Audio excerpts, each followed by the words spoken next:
Bonjour peuple de Dieu, bonjour peuple du chemin du ciel. Aujourd'hui le verset que nous allons prendre se trouve dans Ephésiens 5, le verset 15 à 16. Ephésiens 5, le verset 15 à 16. La Bible nous dit: prenez donc garde de vous conduire avec circonspection, non comme des insensés, mais comme des sages. Rachetez le temps, car les jours sont mauvais. Je reprends le verset.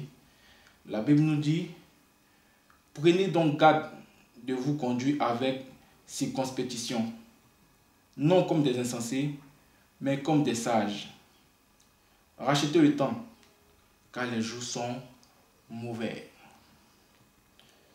Peuple de Dieu, dans ce verset, qu'est-ce que Dieu veut nous faire comprendre? Vous voyez, la Bible nous dit: prenez donc garde de vous conduire. C'est-à-dire, quand on dit conduire, c'est-à-dire que ta manière de faire, ton comportement, ta manière de voir les choses, ta manière de penser, c'est tout ça là qu'est la conduite. Il faut avoir une manière de penser positive.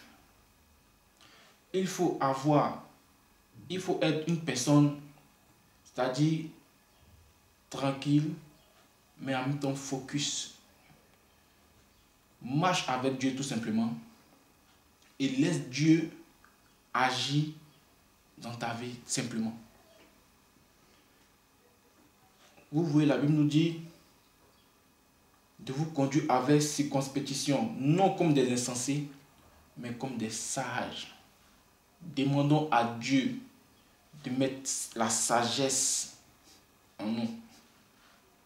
Demandons à Dieu de nous aider à avoir cette sagesse-là.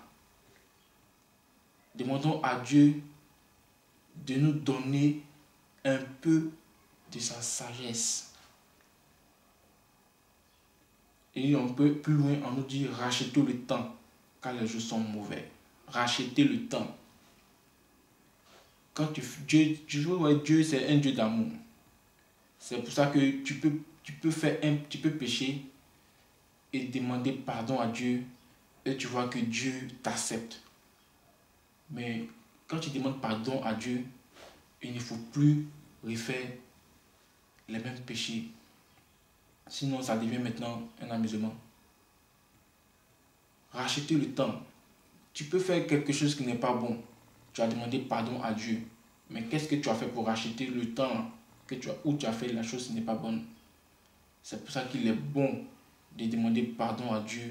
Et il est bon, c'est-à-dire quand tu demandes pardon à Dieu, il est bon de se racheter. Comment se racheter devant Dieu? C'est faire ses dîmes, faire ses offrandes.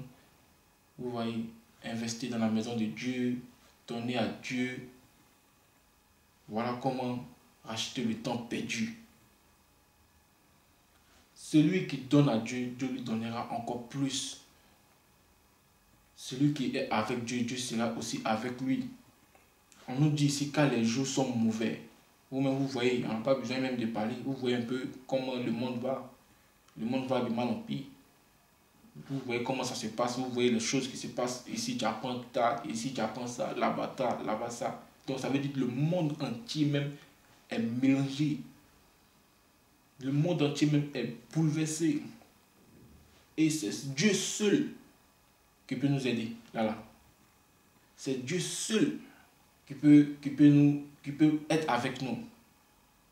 C'est pour ça qu'il est bon d'être avec Dieu.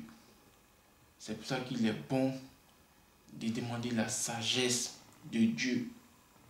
Parce qu'il ne suffit pas de prendre seulement son intelligence pour avancer. Non, ça n'a rien à voir.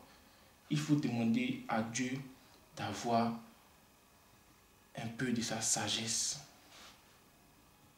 Il faut seulement demander à Dieu d'avoir un peu de sa sagesse. Parce que tu peux prendre ton intelligence, oui, pour résoudre pour résoudre des problèmes. Tu peux prendre ton intelligence. Parce qu'il ne faut pas confondre être intelligent et puis être sage. Tu peux prendre ton intelligence pour faire des choses, oui. Tu peux prendre ton intelligence pour accomplir des choses. Mais quand tu as une sagesse, c'est-à-dire, ça te fait éviter les problèmes que l'homme intelligent va résoudre.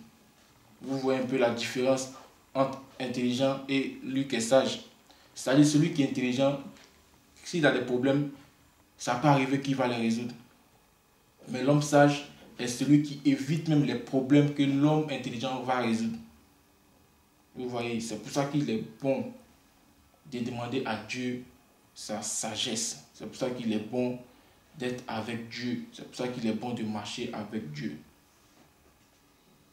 Quel que soit ce qu'on fait, demandons à Dieu, est-ce que ça, c'est bon? Est-ce que ça, tu es dedans? Est-ce que ça pose des questions? Parce que celui qui ne pose pas de questions ne peut pas être renseigné. Il faut poser des questions. Même que tu poses question à quelqu'un, il faut poser la question à Dieu. Et tu verras que tout sera tranquille pour toi. Tu verras que tout sera bien pour toi. Donc, peuple de Dieu, que ce verset soit avec nous, que ce verset nous accompagne et demandons à Dieu de nous donner un peu de sa sagesse. Bon culte à tout le monde et que Dieu nous garde.